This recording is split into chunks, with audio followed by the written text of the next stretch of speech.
What if everything you believe about wealth is wrong?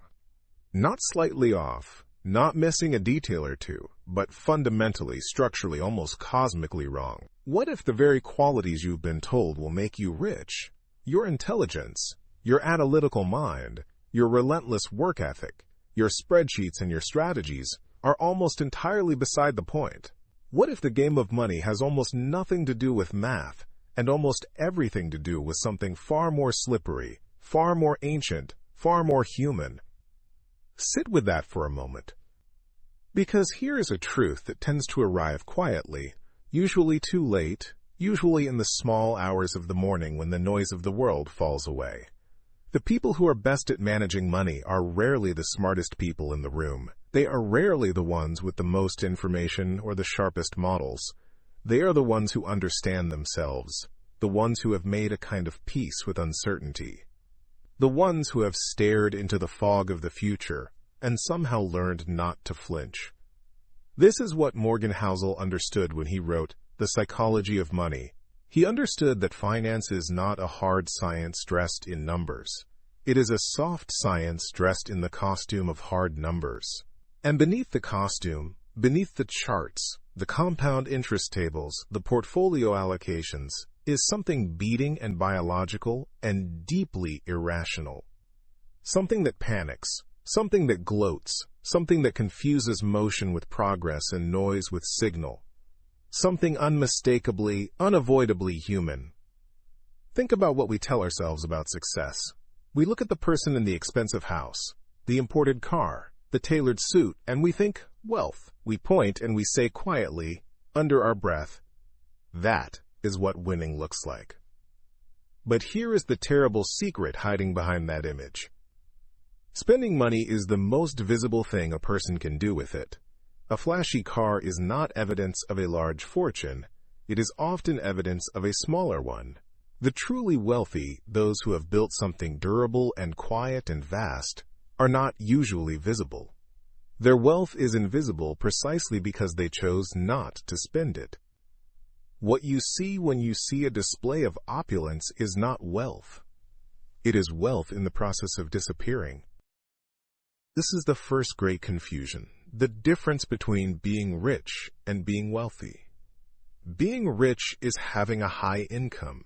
It is money flowing in. It can be gone by the time you finish reading this sentence if the behavior is wrong. Being wealthy is having unspent assets. It is money that sits still, money that accumulates in the dark, quietly, without fanfare.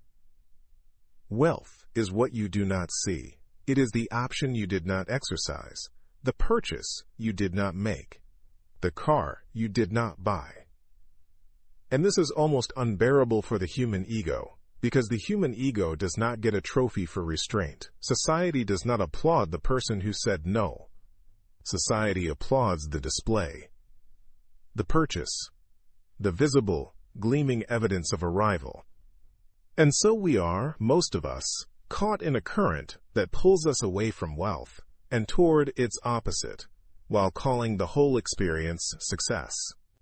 Now ask yourself something honest, something that might sting a little. When you imagine financial success, what do you see? Is it freedom, or is it a thing? A specific thing, perhaps. A house in a specific neighborhood. A car with a specific badge on the hood. A vacation photographed in a specific light. Because if it is a thing, if success has a shape and a price tag attached, then you are already in trouble. You are already playing a game that cannot be won, because things are not a destination. They are a moving threshold. The car you dreamed of at 22 becomes invisible at 35, because the people around you have bigger ones. The house that felt like a rival slowly becomes the floor of a new ambition. The goalposts move. They always move. And the tragedy is not that the goalposts move. The tragedy is that we never notice them moving. We simply feel, year after year, a vague and shapeless dissatisfaction that we cannot quite name. Housel calls this the absence of enough. Enough is one of the most radical words in the English language. Radical because it is so rarely spoken. Radical because it asks something almost violent of us. to stop, to look at what we have and declare it sufficient, not as defeat, not as resignation, but as a conscious, deliberate, almost philosophical act. The wealthy, not the rich, but the truly wealthy, have almost always found their enough. They know the number, or they know the feeling, or they know the shape of the life that would make them content. And then they build toward that, and when they arrive, they do not keep running past it into the dark. This is harder than it sounds. It is perhaps the hardest thing in personal finance, not because the math is difficult. The math is trivial. It is hard because the world will never stop telling you that you need more. The advertisements will not stop. The social comparisons will not stop. The upgrade, the new model, the better version, it will always be waiting, always gleaming, always whispering that you are not quite there yet. But here, at the edge of this realization, something else waits, something quieter and more valuable. The understanding that money, at its deepest and truest level, is not about things at all. It is about control, control of your time, control of your choices, control of the mornings when you wake up and decide, without asking permission, how the day will unfold. This is the most underappreciated form of wealth there is. Not the number in the account, but the autonomy the number represents. The ability to say no, to say not yet, to say that job does not align with who I am becoming, and to mean it, and to survive meaning it. Most people, even those earning remarkable incomes, do not have this freedom. They have obligations that look like choices. They have lifestyles that demand maintenance. They have made themselves, gradually and almost invisibly, into hostages of their own standards of living. And the salary that once felt like liberation now feels like a leash, because the spending grew to meet it, and the spending must now be fed. This is the psychological trap at the center of modern financial life, and math cannot solve it. A better investment strategy cannot solve it. Only behavior can solve it. Only the slow, unglamorous, deeply unfashionable practice of spending less than you earn, of building a margin, of letting time and compound interest perform their almost miraculous arithmetic on your behalf. And here we must speak about time, because time is the variable that almost everyone underestimates. We understand compound interest in the abstract, we nod at the graphs, but we do not feel it. We do not feel the way that small, consistent amounts, left undisturbed for decades, grow into something that seems to defy arithmetic. Warren Buffett's fortune, Housel points out, is not primarily the product of his investing genius. It is primarily the product of the fact that he started at 11 years old and never stopped. Most of his net worth arrived after his 65th birthday.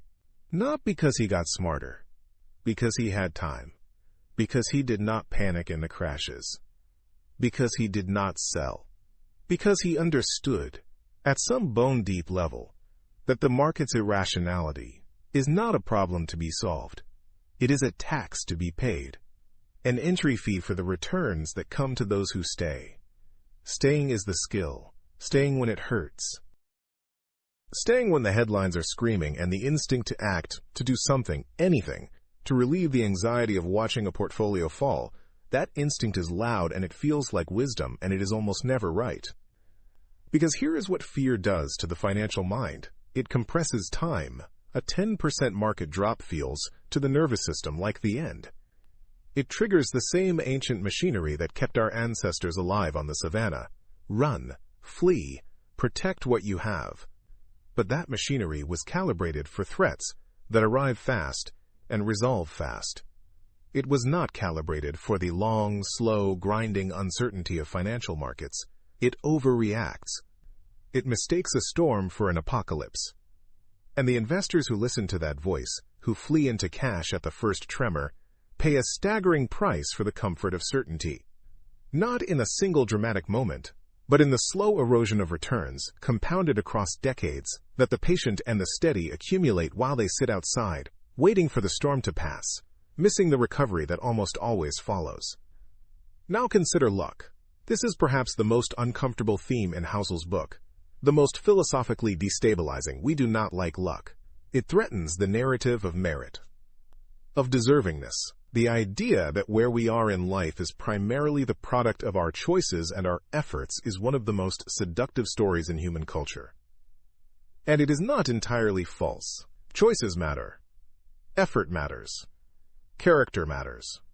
But the margin, the gap between two people of equal talent and equal effort, one of whom becomes wealthy and one of whom does not, is often luck. The era you were born in, a country, the neighborhood, the family, the economic cycle that was expanding when you entered the workforce, or contracting, the random encounter that led to the introduction, that led to the opportunity, that changed everything. The humility to acknowledge this does not diminish your success. It deepens it. It deepens the compassion you extend to those who are struggling. It softens the contempt that masquerades as financial wisdom. Because the person who attributes their entire fortune to discipline and intelligence is almost always wrong. And the wrongness of that attribution makes them brittle. It makes them incapable of learning, incapable of mercy. The richest inner life, the most genuinely wealthy person in all the ways that matter, they know how to hold success lightly, not carelessly, lightly, with a kind of grateful uncertainty that keeps them grounded, keeps them growing, keeps them human. And so we return finally to time, not time as a financial variable, not compound interest, but time as the only currency that cannot be manufactured, cannot be inherited, cannot be earned back once it is spent. The richest person you will ever know is not the one with the largest portfolio. The richest person you will ever know is the one who wakes each morning with nowhere they are required to be, nothing they are required to do, no one whose opinion they are required to manage. The one who has built, quietly and patiently and without urgency, a life that belongs entirely to them. This is the destination behind the destination. The wealth behind wealth. Not a number, a feeling. The feeling of a Tuesday afternoon with no obligation. The feeling of saying yes because you want to, and no because you don't, and having the space to know the difference. That is what money, at its highest and most philosophical function, is for. Not things. And what you choose to do with it when no one is watching, when the market is closed, when the accounts are silent, and you are simply, quietly, irreducibly alive. Dash, dash, dash.